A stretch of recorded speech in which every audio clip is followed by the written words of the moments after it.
Welcome to the Emerging Lawyer series at the Coffee Conversation Show, powered by the Emerging India Forum TIF and a tech partner, Prime Infotech Solution. Theme is Leadership, Law and Legacy, Restructuring Realities. We have with us partner Abhishek Mukherjee at Cyril Amarchand Mangaldas. With over a decade of experience, including a prestigious secondment at Milbank LLP in London, Abhishek is known not just for navigating the complex financial and legal landscape of distressed assets, but also for his ability to lead, influence, and redefine the future of legal advisory in the Asia Pacific. Named Asia Pacific Legal Advisor 2023-24 and IBLG Future Legal Leader 2024, Abhishek brings clarity to chaos, whether it's corporate recovery or personal growth. Let's get to know the strategist behind the successes. So, welcome Abhishek to today's coffee conversation. Thank you, Amir. Thank you. Thank you so much for inviting me and giving me this opportunity. I'm really looking forward to this. Okay, cool. Okay. So let me explain you the flow and the format. There are three rounds: personal journey, professional journey, and a surprise, the rapid fire, where you will be in the hot seat and you'll have to be witty, fun, and quick. And I know you're just beginning into technology and AI, but this will help you. Legal Sure. AI, which will be autographed and sent to you. Thank you so much. So, friends, I'm Lion Amir Virani, host at Coffee Conversation, legal tech evangelist at Prime Infotech Solution, host at Coffee Conversation, author of 15 books. We help law firms, corporate legal, startup SMEs with world class technology, software licensing, and tech training solutions. So, my first question, Abhishek, how has the journey shaped up and what are the key defining moments? So, Amir, my legal journey the journey as a legal professional really started with CAM when I had joined. It was Amarchand Mangaldas at that point in time in 2012. Before that, I was working with a public sector organization for a couple of years, and then went to do my masters from LM, and the masters was the decision to do the masters was specifically designed to get through primarily a merchant, and of course, then the other tier one firms, if not a merchant. So thankfully, I think I got that opportunity to work with a merchant when I joined the firm in 2012. That was definitely the most defining moment of my career. Wow. So, that's very impressive. You have uh, stayed over a decade at Amarchand, now Cyril Amarchand Mangaldas. Uh, so, what made you stay at one law firm for so long? Because there have been a couple of coffee speakers, like I shared about Orco, JSA, more than 15 plus, Nandini Gore, 35 plus years at Karanjawala, Kinjal, and other speakers are there. So, what made you stay over here? And how I'm dividing my question into two, three parts. So, how has the firm shaped your journey and leadership style? So there are two aspects to it. I think the reason why continue to stay with Cyril Amarchand Mangaldas for the last 12, 13 years now, one has to do with my personal trait. Personally, I am someone uh, who honors relationships, who wants to bring a long-term effect to a particular relationship. So that's how who I am. And secondly, of course, the primary reason is because of my seniors at Cyril Amarchand Mangaldas, the guidance that I've gotten from them. So they have, all of them have just helped me become a better legal professional. So there was no reason that why should I not continue to work at a place where they are giving me those opportunities to become a better self of myself as a legal professional. Wow, that's beautiful. So, we also value our coffee speakers. Now, you are part of the Coffee Tribe community. Great. So, Thank you so much. okay, so let's dive deep in the conversation. When working with distressed assets and companies in crisis, how do you strike a balance between legal precision and business practicality? Uh, s- to simplify the answer for the listeners and for you as well, I think let's see, if there is a crisis, what does one need? One needs a solution oriented approach to be followed. They don't need, it's not always necessary to give the right solution, the correct solution, the letter of the law for them, just to simplify it for them and to like give a solution which really works for them in a particular situation. For example, if I mean, if you are having a stomach pain, you're going to the gastro, okay, going to the gastro doctor. You don't want like 10 medicines to cure that one stomach pain. Okay. Someone is saying that, okay, if even it can go away with just changing some lifestyle habits. I think that's the kind of doctor which I will look forward to. So same thing applies to legal professional. Someone who is in crisis, will have to give the simplest and the best solution for them. It may be there might lie an issue in implementing that solution for them, or that solution may not work. But at the end of the day, that person should feel that that was the best solution this person could have given me in the crisis situation that I was in. Wow, good one. So, when a company is in a distress, the directors, the owners are going through hard times. So, how do you handle those emotions, and what is your way using emotional intelligence? See, I think as legal professionals, we have to be extremely calm in our approach, because this, of course, is a crisis situation. We mostly advise banks and financial institutions in recovery of their loans, the huge amount of debts that they have given to the corporate world or to these insolvent corporates. Of course, emotions will run high both sides. So, uh, uh, apart from just looking at, and when I enter a room and I am the person who is supposed to uh, give solutions in that room, then I don't want to antagonize anyone in the room, because emotions are already high. Someone is losing the control of the company, someone really wants their money back. Okay, I have to act as the mediator, even though I'm that exercise will be favorable to my client, but that is how I have to play it around. I cannot be antagonistic to the other side also. Oh, beautiful. What has been the most rewarding transaction or cases you have led, and why? So Amir, to me, every transaction I think is very rewarding, because in every transaction, what we apply is the law. Okay, at times, the most complex or the biggest or the marquee transactions may need a very simplified approach of application of law. But on the contrary, there are these smaller transactions which are more complicated and more complex. So, big or small doesn't matter to me. I think I love every transaction that I work on. I want what is important for me to see the closure of the transaction. The transaction should close and not tank in the middle. So that is what I look for. But having said that, of course, I'd want to point out two or three transactions. So I was initially, when I started my career as a projects and project finance lawyer, primarily working on infrastructure projects and government projects of sorts. So I got to do these transactions which were based out of the country of Samoa, the Samoan Islands in the Pacific, South Pacific. And they were basically, we got the contract to actually diligence on their laws and their legal framework, and which was a very interesting transaction. Then some of our partners actually flew down to Samoa to meet the government officials there.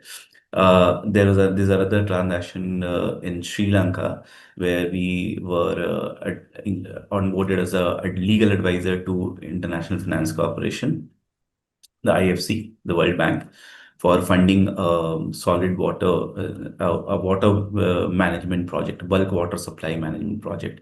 I got the opportunity to travel along with my senior to Colombo, met the government officials, like really grassroots level issues that we had to diligence out of and advise the client on the concession agreement and stuff. So that is one of my like the one of the main ones. Then when IBC started, I got onboarded on the IBC team. SR Steel, we were advising the resolution professional in the of SR Steel India Limited. So that was a market transaction, and I was one of the persons who was in charge of that transaction. So it was really challenging, but really rewarding. And recently, generally in the stressed asset space, is the Yes Bank sale of their NPA portfolio, which is the largest sale ever in the Indian banking history, to JC Flowers ARC. So I was really happy to be working on that transaction. Wow, beautiful. So, Abhishek, do you have a checklist or pointers for yeah, restructuring and insolvency cases? Uh, See, even though we keep a checklist, the dynamic nature of the practice is it wants us to keep ourselves updated at every stage, like every month or so, every 2 months or so, every quarter, there is some change in some regulation. And when we talk about restructuring or insolvency, this is a very wide ambit. Okay, there are so many laws which are applicable. Okay, it's not just IBC. So we keep updating ourselves. I keep updating my checklist, my Bible of laws and everything, regulations and everything. So yeah, so it's a continuous exercise.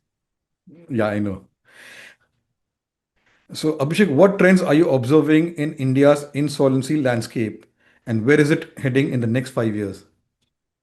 So talking about IBC, okay, which is the insolvency framework for India right now, situation is slightly dismal because of the delays that are happening at the in the courts, in the NCLT's tribunals, and there are some controversial judgments that are coming out of the courts in India that has shaken the confidence of the investors. Uh, Having said that, I think the way the system, the ecosystem should be built, and you need to repose that faith of the investors in this ecosystem, is by automation of some of the processes, like admission of insolvency application. You automate it. You use AI to use AI tools to get help in those areas. So you it will reduce the delays. Then you need to give creators more autonomy.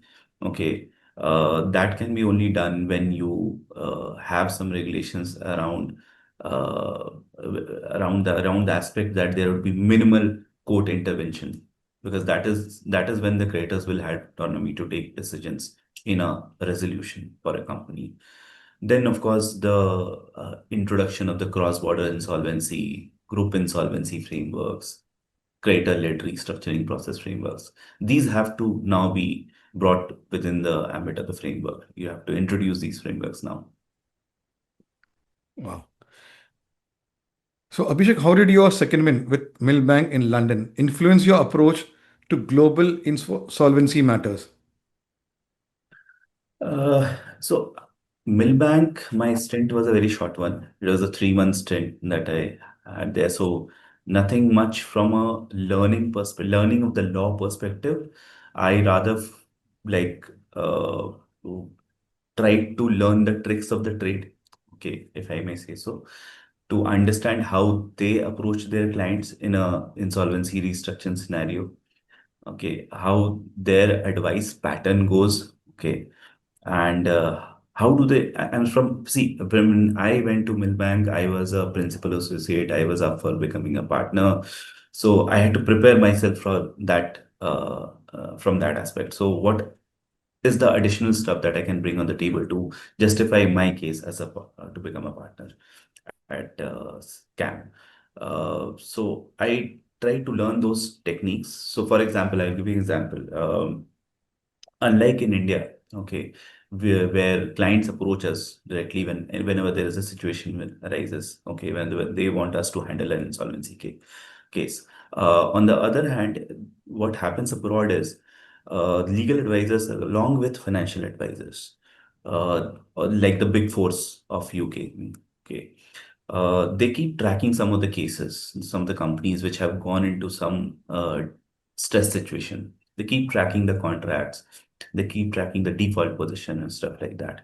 And then they prepare a pitch with which they go to the lenders, to the creditors. to say that, okay, this is the advice that this is an area of advice that we can give you. Okay, we can get into. So why not do this? So this is something which I learned from there, and have actually successfully incorporated that approach here when once I was back in Canada. Wow. So, Abhishek, you have received multiple accolades recently. What do these recognitions mean to you personally and professionally? Well, I cannot like go without thanking to the jury members who were there, my clients who would have sent some recommendations. Uh, well, honestly, I don't see myself yet there for some of these awards, to be honest. But of course, it means a lot. It means that the market is recognizing you as Yes. one of the experts in the practice area, because it's a huge market. We have a very competitive market. There are so many law firms doing IBC work, restructuring work. There's so many partners. It's like every other law firm is top heavy right now, and everyone is doing restructuring, insolvency, quite a lot of them. So to be recognized, that was really sort of nice. Wow. It felt nice. So, Abhishek, uh, you've been at Cyril Amarchand over a decade. So, how do you approach mentoring the young lawyers in your team? See, I have a very like a compassion-based approach. Okay, I do recognize the fact that not two persons are not the same. Okay, some person may have a high IQ level, some person may have a low IQ level. So I have to, my approach is to treat them slightly differently when I expect any work out of these two kind of persons. So I try to inculcate a very interaction-based, exercise-based learning for these new kids who join the team. Okay, to warm them up to the various rigors of the practice area. Because you throw them under the bus on the first day, I mean, they will not have a very good feeling about it. Some might survive, some may not be able to survive that. My idea is to help everyone to survive and to ensure that everyone is able to utilize the platform to the best possible way. Wow. Okay, so my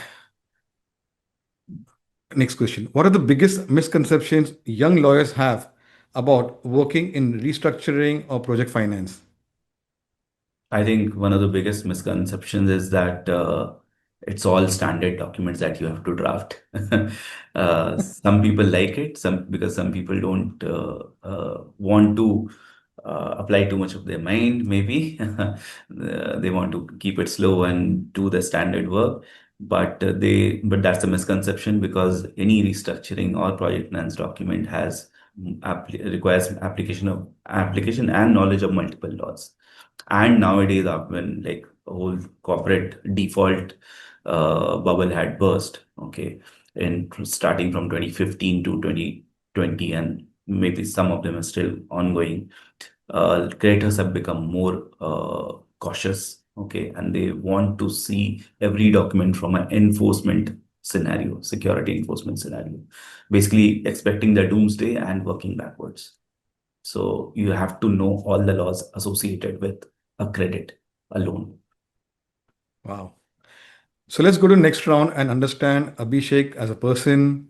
Tell us about your family and your formative years. So I'm the single child of my parents.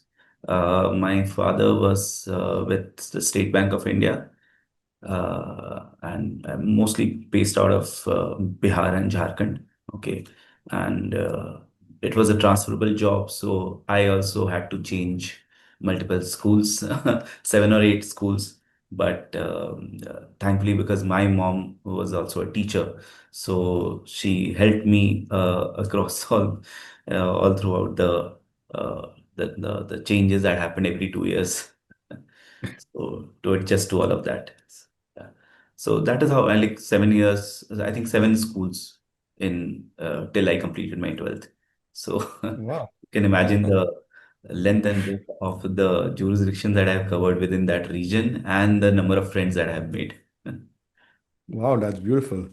So, since you have gone to so many schools, so many cities, so from among them, which is your favorite city and school you have good memories of? Uh, the best memories, I would say there was this small township. It was basically an industrial township. So there's a place called Bokaro in Jharkhand, Hmm. and about 2 hours from there, there's this place called Gomia. This is a very small township, but very beautiful, blessed with nature and really cute quarters and houses and all. And the school was called Pitts Modern School in Gomia. So it had, like, if you actually frame a picture of it, the school behind that there's a mountain, and on the right and the left side it's all the forests. So that kind of a location. Not less than a Wow. hill station school. Yeah, beautiful. Okay, let's go to your college days, National Law Institute, University of Bhopal. What are your memories, experience, and how did it help in shaping your career? I think definitely one of the best days of my life. Nationals and Live Bhopal. The one of the best friends that I got was from there, and one of the best seniors there to guide me. And I mean, I still to this date I take their guidance on things. So. And of course some of the professors, they definitely shaped the manner in which a law student should think. Okay, should I mean, you would expect that every law school would do that. Okay, yes, they do that, but to push the students to think beyond the limits of what they can is what will help those law students to become better legal professionals. And that is the kind of environment that the professors at NLI Bhopal gave us. So it Wow. definitely shaped my career in a big, big sense. So, Abhishek, what's your idea of a perfect weekend away from work? Yeah, I think the answer is there in the question, Amir. Away from work is the perfect weekend. Yeah, I know. But what do you do then? Uh, but yeah, if you're talking just the idea of a perfect weekend, I love to roam around in the city. Okay. I love Bombay. You might find me roaming around in Ballard State, Fort, Marine Mhm. Drive, Matunga, all these places over the weekend. And whatever, during the evening, just catch up with a friend and go for some nice place, maybe go for a stand-up comedy or a live gig Mhm. somewhere. So there's so many things that the city has to offer. So Yes. that's the idea of a perfect weekend. So, from among your yeah, walks in Mumbai, uh, which place is more close to your heart you can visit again and again? I would say Marine Drive. Mhm. Okay. Yeah, still Definitely. that Yeah. charm is there. The The charm is still beauty. there. And the reason being that I remember myself as an interning at Khaitan and Company. They Mhm. used to have their office in Ballard State at that point in time. So Mhm. whenever I got a chance to leave early from office, uh, or even sometime during the night also, I would just land up at Marine Drive, just sit there quietly alone. I'm okay with sitting alone and also I don't mind that. This Okay. is my thought that okay, I think someday I'll make something big out of my career in this city for sure. Wow. And have you been to Kerustam ice cream? Yes, of course. My mother loves it. Every time they're in town, we have to go to it. It's like the Makkah and Medina for us. Yeah, yeah. A father introduced, and Yeah. this is the only place where you get ice cream in biscuits. Wafers. Yeah, yeah. Biscuit. Yeah. My father used to get home Uh, a vanilla ice cream with chocolate sauce. yeah. Nice, nice. But Now they sadly, sell they're only going through ice that cream. lady Now they sell only ice cream in apna ye biscuits. And there's biscuits. a huge line, huge line. Yeah. Always, always. Yeah, Whichever yeah. time of the day you go there. Thank God they continued. Yes, Otherwise, yes. about to close down. Yes, yes, they were about to close down. It's a very sad litigation. Yeah, There's a lot of push from the Mumbaikars to not let that happen. Yes. Favorite place. Yeah. And they still retain that old charm, the quality, taste, everything. Touchwood. Correct, correct, correct. And For then the that auntie youngsters. sitting behind the No, the uh, auntie is not sitting. table. No, no, she's not sitting. It's managed by workers. Oh, I mean, acha. they're seniors. They're now seniors.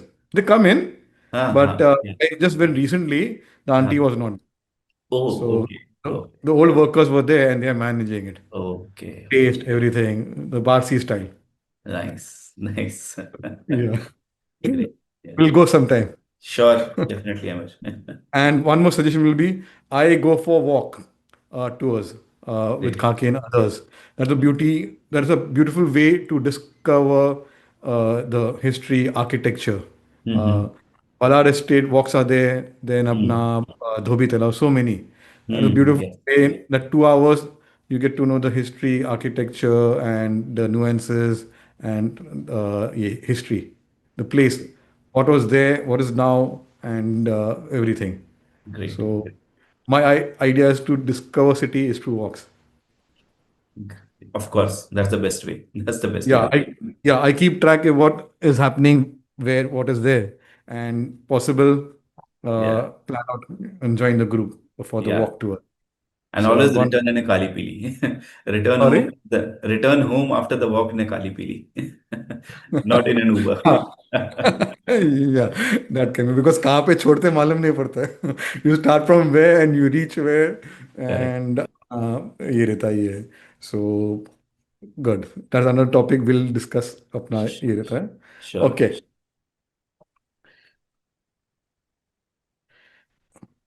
So what are your hobbies or creative pursuits that help you to recharge?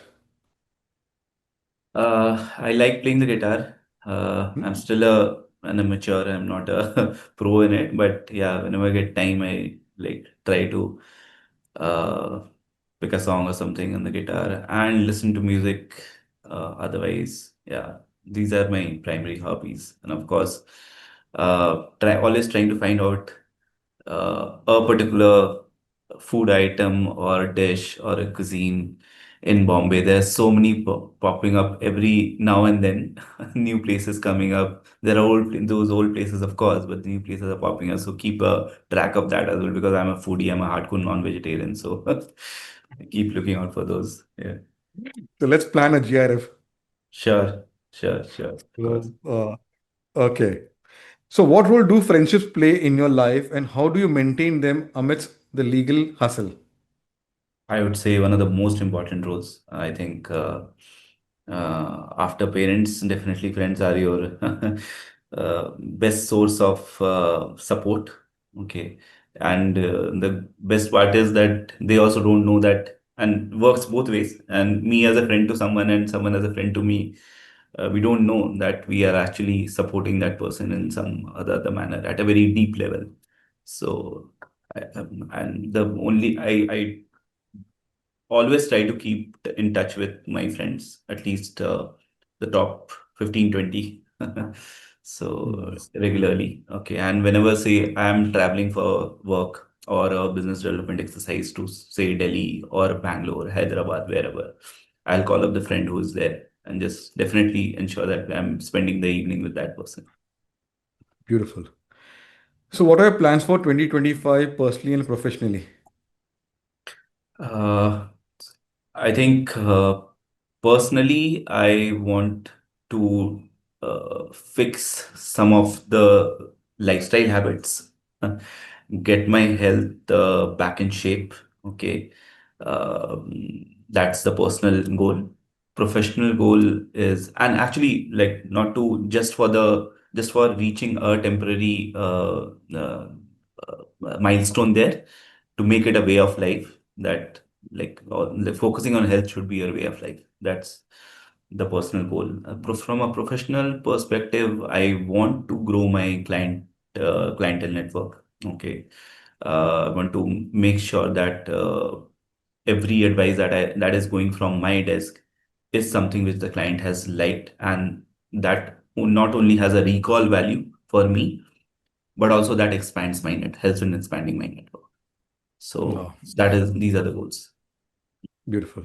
So my last one is a googly one. Describe Abhishek in one line.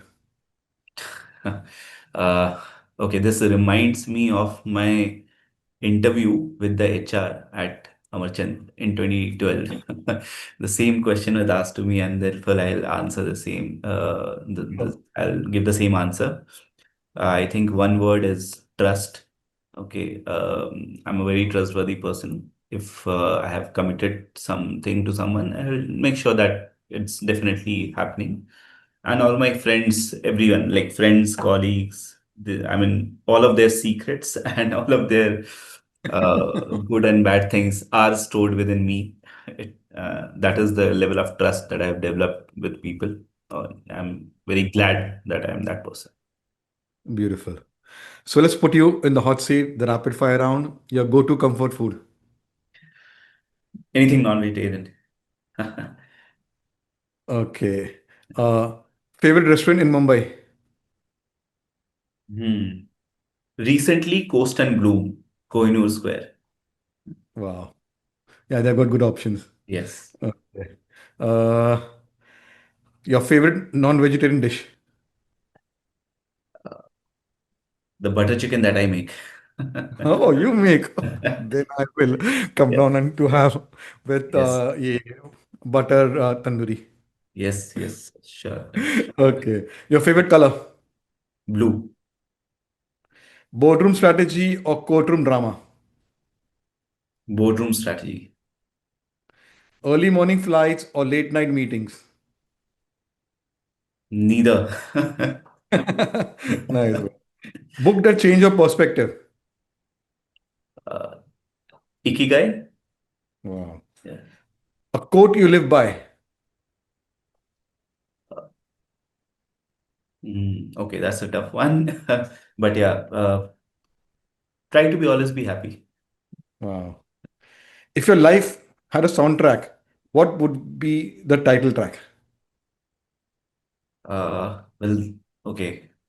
Mm, that particular, I think that particular aspect will be the Lakshya tune. Wow. Beautiful. Yeah. Yeah. Your dream travel place. Dream travel place. Okay.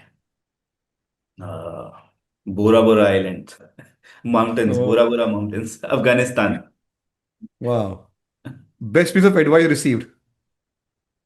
Uh, Speak your heart, always. Beautiful. Coffee or chai? What's fueling your late nights? Coffee. Yeah, the coffee show. Yes, to that. So you did well. And here's a book, Legal AI 101. Go through and you will got a lot of insights that will help you. So Thank friends, you. it was a lovely conversation having with Abhishek. So watch the episode.